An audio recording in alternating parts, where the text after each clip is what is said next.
thank you all for being here today. On behalf of the family, we appreciate your time and your attention and focus to what happened to Demetrius Hollins on Wednesday, April 12th, 2017. My name is Justin Miller, and I, along with my co-counsel, Miguel Dominguez, and the other attorneys at our firm, Morgan & Morgan, represent Mr. Hollins and his family in this matter. Miguel and I are going to say a few words. Demetrius is going to say a few words, and his mother Tamara is going to say a few words. First, I want to talk about a few things. Some of them you may have heard already through various media reports. Others you may not know. It's our understanding that at this time, all of the charges that were filed against Demetrius have been dropped. All cases involving these officers have been dismissed, and both officers have been fired. It's also our understanding that the Gwinnett County Police Department knew of the prior bad conduct of these officers and continued to let them work. There was a prior incident last August between Demetrius and Officer Bongiovanni, and during that incident, Sergeant Bongiovanni choked Demetrius and punched him in the face. Demetrius ultimately did not file a claim for that incident. It's our understanding also that the chief of police knew about Officer Bongiovanni's prior conduct and also Officer McDonald's prior conduct. We'd like to know, when did the chief of police become aware of this? What did they do regarding this?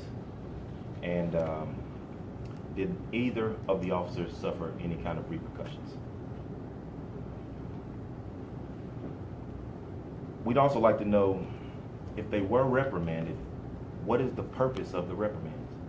If they're going to be allowed to go back on the street and attack the citizens of Gwinnett County like they did on Wednesday. If either of these officers was allowed to continue policing the community and the department knew, or the county knew, of what they wwere doing, then anyone and everyone who knew should be held responsible for what happened to my client. Nothing, and let me be really clear here, nothing that this young man did prompted or was his fault. Nothing.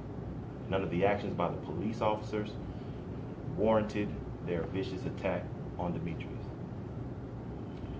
He was brutally punched in the face. Then he was tased. He was thrown to the ground, and while handcuffed and in the fetal position, Officer McDonald ran up and stomped him in his head, ground his knee into the side of his face, and held it there between his knee and the pavement. And you can see what his face looks like today as a result. Nothing gave them the right to brutalize him in that way. This young man is not a thug or a criminal. He's a human being, and he deserves the respect that each one of us deserves. He's a member of this community, and he was treated less than human. The only thugs that were involved in this incident are Officer Bongiovanni and Officer McDonald, because only a thug would treat a human the way they treated Demetrius. No matter what you hear, you need to understand this. He's not a thug. He's a student, he's a shoe collector, and he's a son. But he's not a thug. Last Wednesday, he was treated less than human, and that's not acceptable. What we saw in those two videos, the one of Sergeant Bongiovanni tasing and punching Demetrius when Demetrius had his hands up, and then the one where Officer McDonald ran in and kicked him in the face, was violent and shocking to the conscience of everybody. Unfortunately, what you saw in those two videos is a part of a larger problem that has been going on and everybody's seen over the past several years. There are some police officers who believe that they are above the law, that they are not public servants, and that they are not here to serve and protect every member of the community, and that includes Demetrius. We're seeing that this problem is systemic, and that some officers that are hired to do the job are not mentally fit to do the job and are not adequately trained to do the job as well. Given how these incidents have happened in the past, we are happy and grateful that Demetrius is sitting here before you all today. He is alive, and he's here to tell his story, and that's a good thing. Were it not for those two members of the community who came and took the video, we probably would not be here today. Demetrius may be in jail or worse. One of these people is a sergeant, and that's very disturbing because this person trains and supervises other officers. So there may be other officers in his unit who have treated the public in the same manner. And since this case has hit the news, we've been contacted by other people who say they've been attacked by these two officers. And we just ask that anyone who has been, please contact us.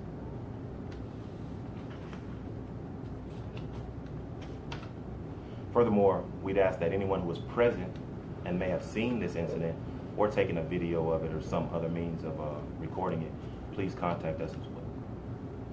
All right, what do we want? For starters, we want a full and complete investigation into the records of the officers that assaulted Demetrius. We want full disclosure and investigation into the hiring policies of the Gwinnett Police Department generally, and of the circumstances surrounding the hiring of these two officers specifically. We want the hiring policies of the Gwinnett Police Department as it relates to mental health and psychological fitness for policing a diverse community like Gwinnett County. We want the records of the specific psychological evaluations that were completed on each of these officers. We want the training practices of the Gwinnett Police Department generally and the specific training of these two officers. We want the disciplinary records of both of these officers that assaulted Demetrius. We want the disciplinary records of every officer who has worked in Sergeant Bongiovanni's unit since he became a sergeant as well. We also want the disciplinary records of Sergeant Bongiovanni's immediate supervisor. We want the records and transcripts from any internal investigations that occurred as a result of this incident. And we want to list the name and contact information of all the people whose cases were dismissed by the solicitor's office yesterday. It's our understanding that there's no dash cam or body cam footage of the incident. However, if our understanding is incorrect, we'd also ask the Gwinnett Police Department to deliver that to us as well. And last but certainly not least, we want both of these officers criminally charged with assaulting Demetrius and violating his civil rights. Because make no mistake, what they did was a crime. If anyone not wearing a Gwinnett Police Department badge had viciously punched a defenseless man in the face, that person would be charged with a crime, arrested, and convicted. And if anyone not wearing a Gwinnett Police Department badge had savagely stomped on the head of a handcuffed and defenseless man, that person would have been charged, arrested, and ultimately convicted. We expect no less for these two officers, and if Gwinnett County wants to do the right thing, they can start there. We want these two officers to endure the same thing that Demetrius has had to endure. We want them to be handcuffed and have to go to jail and make bond. We want them to know how it feels to be treated as less than human. We want them to have to be led into court in an orange jumpsuit wearing those brown sandals. We want them to have to stand before a Gwinnett County judge in a courtroom full of Gwinnett County citizens with their legs shackled and their hands cuffed behind their back. And then we want them to spend the night in a Gwinnett County jail in general population, away from their family and friends. We want them to feel what Demetrius was forced to feel. Maybe then it will click to them that what they did to this young man was atrocious and unacceptable and truly unbecoming of a law enforcement officer. And I want to be abundantly clear about this point. We are not saying that this is all law enforcement officers. These two do not represent law enforcement as a whole, and we know that. The majority of law enforcement officers courageously put their lives on the line for all of us every day. And these two gentlemen have smirked and destroyed the view of law enforcement officers for Demetrius and for a lot of the general public. I know they don't represent the many men and women who make the community safe for all of us. I myself have many, many friends in law enforcement, and they've called me and they've told me that they think that this was a heinous crime and that these two guys should be put in jail and that these two guys do not represent them. I've been asked repeatedly, are we filing a lawsuit? The answer is I don't know right now.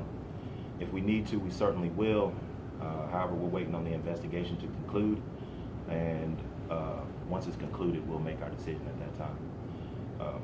We commend the Gwinnett County Police Department and Gwinnett County itself for the swift action they've already taken in firing these two officers and dismissing the charges against my client as well.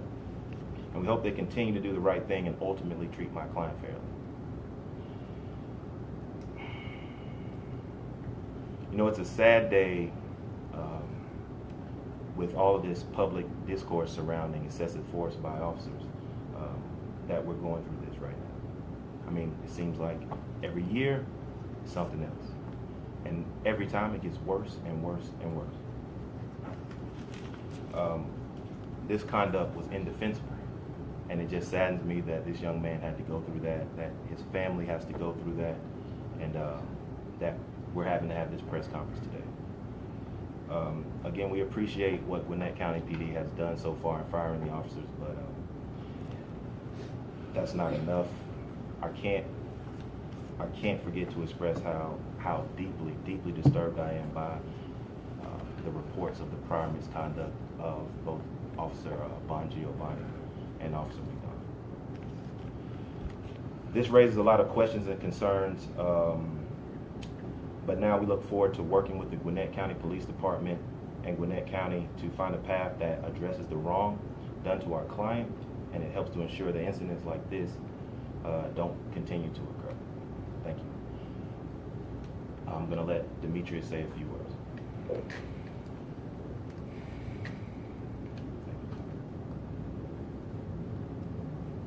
Good morning. My name is Demetrius Brian Hollins.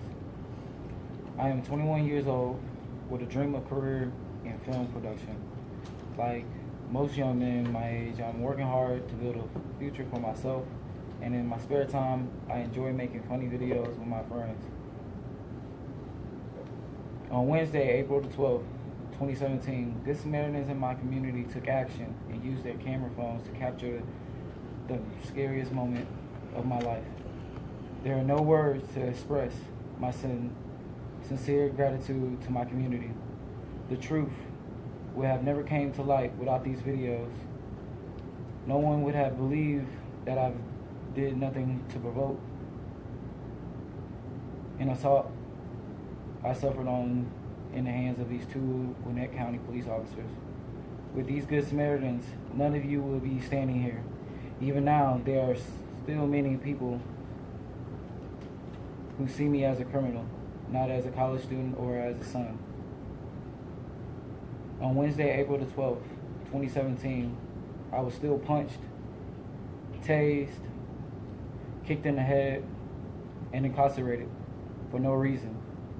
Media outlets still report that drugs were involved. For the record, there were none. My license was not suspended. My vehicle was properly registered and insured.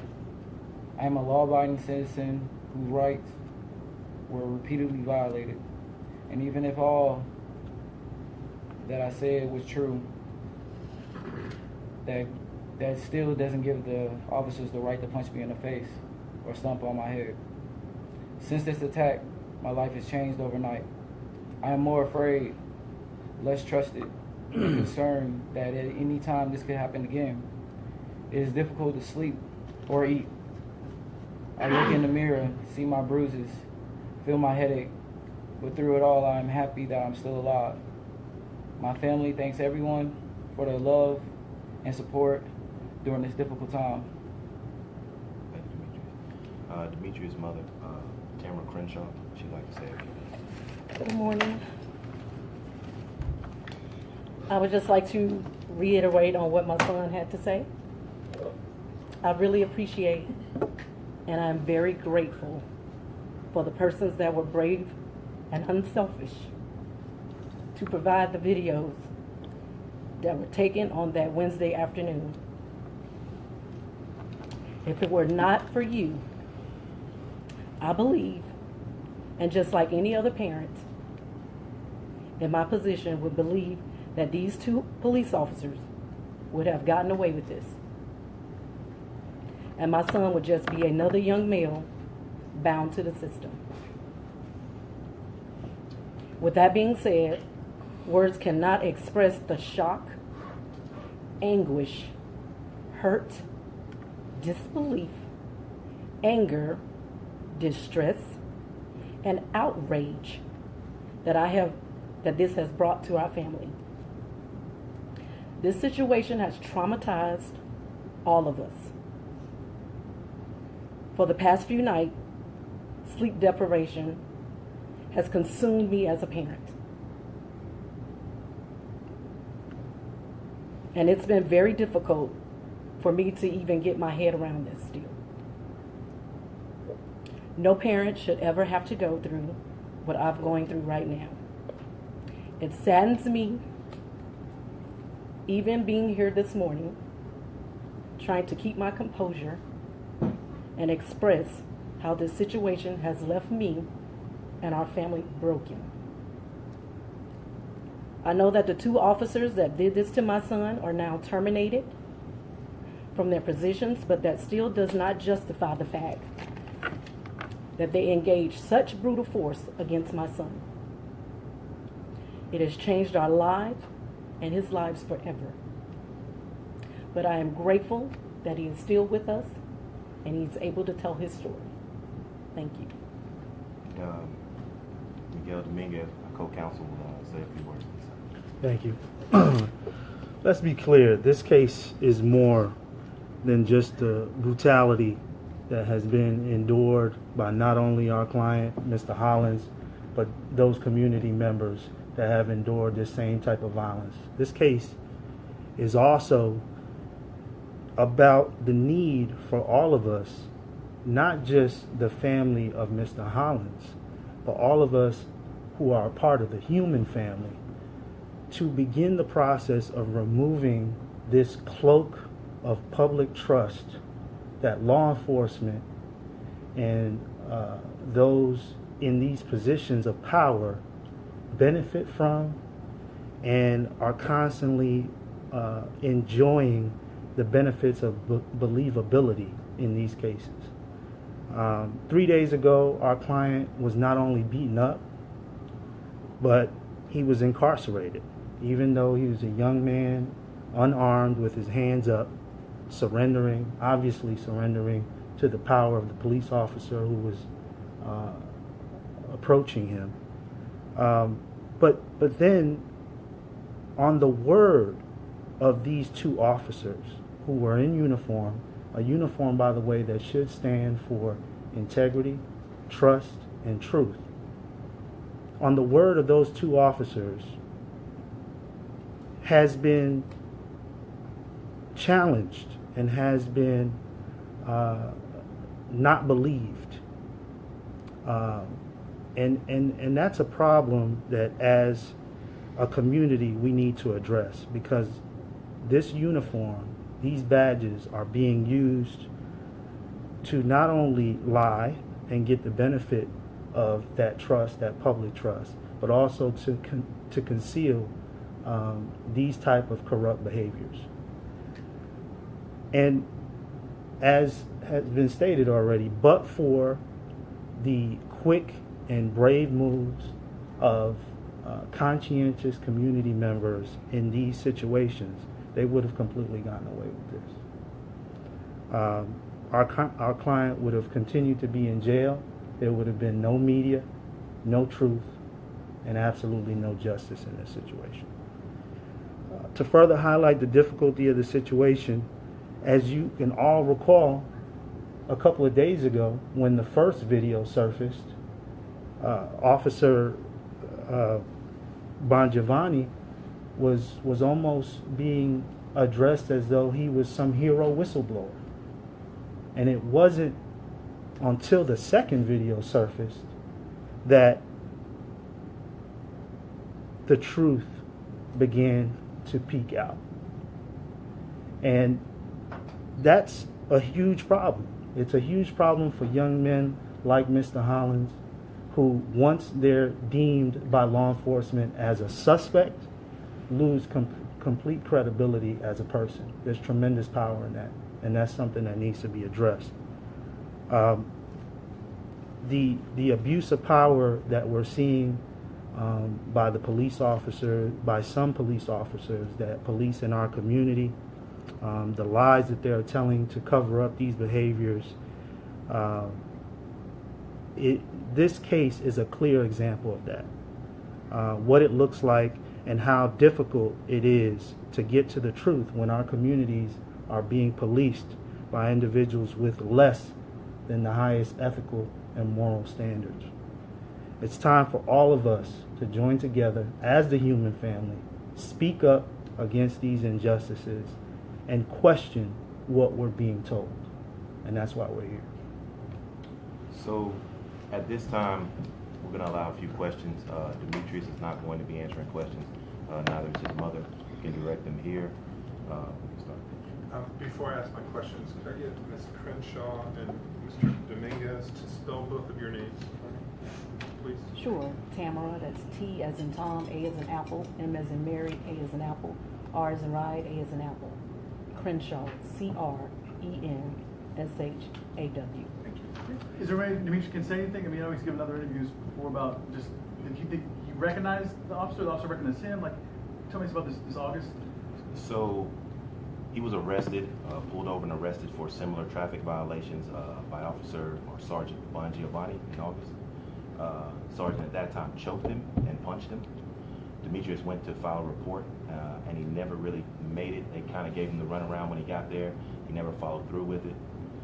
When this arrest happened on Wednesday, Officer Bongiovanni pulled him over. He goes up to the window. He recognizes Officer Bongiovanni. He goes to get his phone because he knows that this is the same guy who punched him and choked him in August. As he starts to get his phone so he can record the incident, Officer Bongiovanni tells him, "You're not going to use your phone," and tries to reach in the car to stop him from using the phone. That's what started the incident. That's what the first person who recorded, that's when they started recording, because they saw this happen. At that point, Officer Bongiovanni, he couldn't reach all the way through the car to get Demetrius's phone. He told Demetrius to get out of the car. Demetrius got out of the car. Demetrius gets out of the car with his hands up. That's when you see Officer Bongiovanni. I mean, we're saying it's a punch that looked more like an MMA kind of elbow deal, right? To the nose. He then tased Demetrius. Demetrius falls. He rolls him over. He handcuffs Demetrius. At that point, Demetrius is subdued. So the first time he comes out of the car, he has his hands up. Right? He's giving up. He's not resisting. He gets punched in the face. After all of that happens, he has his hands behind his back. He's given up. He's been subdued again. And then the other guy, Officer McDonald, runs in and stomps on his head and grinds his face into the concrete. Do you think the sergeant recognized? I mean, he can say anything about the interaction or why he thinks he did that? I mean, did it have to do with that previous incident? We think it did.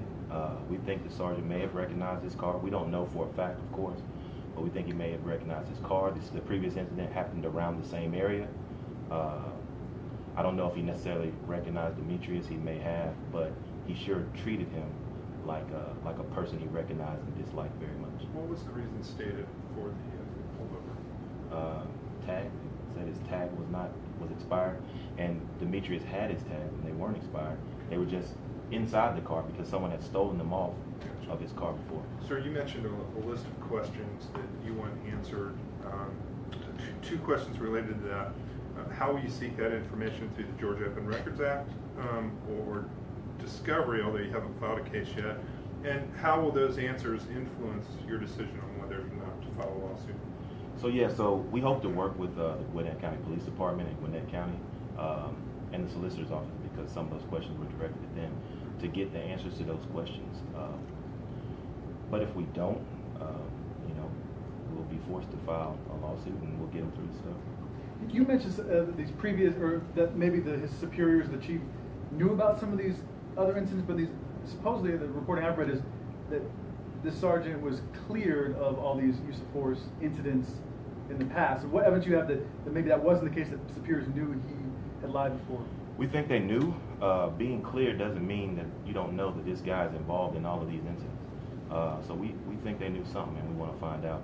Also, we'd like to know about the other people in this unit with Sergeant Bongiovanni, because if these guys are in this unit doing this, Sergeant Bongiovanni is the head of this unit. We don't know what these other guys are doing as well. We received phone calls from people who have already told us that they've been assaulted by Officer Bongiovanni and McDonald, and so we'd like to dig a little further into that too. Were they saying anything to him that you know of? Were they, when they were striking him, were they saying anything or? Well, they weren't saying anything to him when they were striking him. When they were tussling in the car, he was saying, "Give me your phone. I'm not gonna." Demetrius told him, "I'm gonna call my mom." He said, "No, you're not gonna call your mother." And then he said, "You're also not gonna record this." I said it, in a way as a person sitting in the press conference. He said it in a different way to Demetrius. He also told Demetrius, "If you live to be 100 years old, you will remember my face." And so, other than, telling him, get out of the car and that kind of stuff, no, they didn't have any kind of interaction. Sir, you mentioned that you've received phone calls from other people alleging misconduct by these officers. How many of those calls have you received? About 3 or 4. You say you think there's more out there, and you're soliciting people to come forward? Yes, I think that the information they have will be very helpful to what we're doing right now, and helpful to the Gwinnett Police Department in their investigation as well. In that first incident, there was a gun that was found in the car, and in the police report it talks about he felt like Demetrius was reaching for the gun at the time. Do you dispute any of that? I dispute all of it. At this point, we can't believe anything Sergeant Bongiovanni is saying. I mean, not one word. There was a gun in the car, and Demetrius got the gun back. It wasn't illegal. It wasn't, a gun that was used to commit a crime. Last I checked, it's legal to own a firearm in Georgia. Like I said, I don't believe anything Officer Bongiovanni is saying. Anything in every one of his reports should be challenged, because clearly he cannot be trusted, and so we don't trust him with that statement out. So you're saying your client did not resist arrest in either of those incidents, August or this current one? No, there was no resisting. I mean, from the video that you saw when Officer Bongiovanni pulled him out of the car, you can clearly see his hands above his head. And in the second video, I mean, he had his hands behind his back when they were stomping on his head. I know that DA Danny Porter is interested in knowing what precipitated people to pull out their cell phones.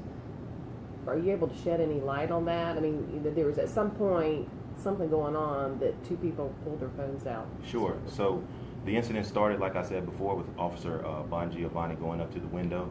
While he's at the window, he saw Demetrius trying to get on his phone. Demetrius told him what he was doing with the phone, calling his mother, trying to record the incident. It was at that time he reached into the car to try to get the phone. And if you talk to the guy who shot that video, he'll tell you he saw Officer Bongiovanni reaching into the car. And as he's reaching into the car, he's also hitting Demetrius, right? And trying to get the phone. That prompted him to start filming. And that's where you see Officer Bongiovanni tell Demetrius to get out of the car, and then the punch and the tase. Do you know why he called for backup? I don't.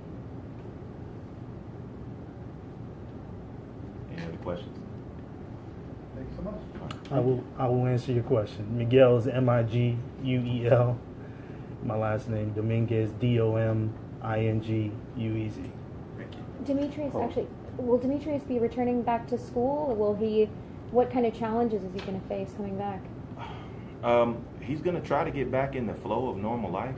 I mean, given everything that's going on, it's pretty hard. But, I mean, you have to think about this.